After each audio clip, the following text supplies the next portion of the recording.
ওটিতে গিয়ে এখন ওটিতে গিয়ে দেখতেছে আমাকে একটু বাচ্চার এদিকে আসেন। তো আসেন ভাইয়া কি হয়েছিল একটু বলেন তো। ভাই, আমি এনসিপি প্রোগ্রাম চলতেছিল, আমি ওইখানে ছিলাম। তো আমি প্রোগ্রাম সার্জিস ভাই যখন কথা বলতেছিল তখন হঠাৎ করে তীব্র এক আওয়াজ, বোম, কি যেন বোম মারছে।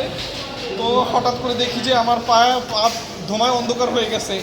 আর যখন ধোঁয়ায় অন্ধকার হয়ে গেছে, এরপরে যখন আমি বাইরে খোঁড়াই হাঁটতে আসলাম, তখন দেখি যে আমার পা ব্লাডিংয়ে একদম রক্তাক্ত হয়ে গেছে।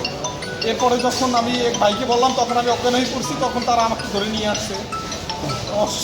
ওখানে কি হয়েছিল? ওখানে এই এনসিপি প্রোগ্রাম চলতেছিল। আর এই প্রোগ্রাম চলাকালীন যখন সার্জিস ভাই বক্তব্য রাখতেছিল, আমি শুনতেছিলাম।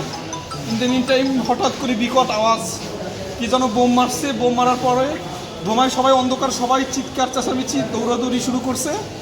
এরপরে আমার কোনো হুঁশ ছিল না। আমি কোনোভাবেই বাইরে বের হয়ে দেখি যে আমার পা রক্তাক্ত অবস্থায় ব্লাডিংয়ে একদম লাল হয়ে গেছে। পরে আমি কান্নাকাটি করতেছিলাম, আমাকে কিছু সাংবাদিকরা, কিছু ওখানকার মানুষরা আমাকে ধরে আমার এনাম মেডিকেল কলেজে নিয়ে আসছে। আমার বাম পাটা পুরো অপাস হয়ে গেছে, পুরো ব্লাডিং হয়েছে ভাই অনেক। আমি পুরো অপাস হয়ে গেছে।